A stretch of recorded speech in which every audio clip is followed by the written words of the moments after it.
دو شانده که ج فرماندارین هیزن سوریا دموکراتیک قصدی لپایتخت سوریه شامی هفدیتن لگل برپرسین حکومتا و گوهیس بیگ آنیبون. هری داوی نوانده راگهاندنه یا هیزن سوریا دموکراتیک قصدی اشکره کر که دهندری هفدیتن ده انتگراسیونال اشکری هاتیه نقاش کرن.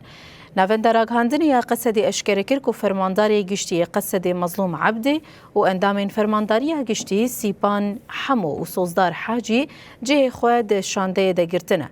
لگور آگاهیان جه فرماندارین اپراسیونی جی کیوین لامپرت جبشداری جوینه ببو راگهاندنا قصدی دست نشان کرد که جوین گریدای مجارا انتگراسیون لشکری بو. هر وکی نوانده دیار کرد که هر دو آلیان دوسیا انتگراسیون لشکری نقاش کرنه، هر دو آلیان لحف کرنه که دو قناغا بده دی جوین بدومن. داکو نقاشان تمام بکنو و مجاری با آوائی که ریخستن کری بشوپینن حتی که انجامه که بدست بخم.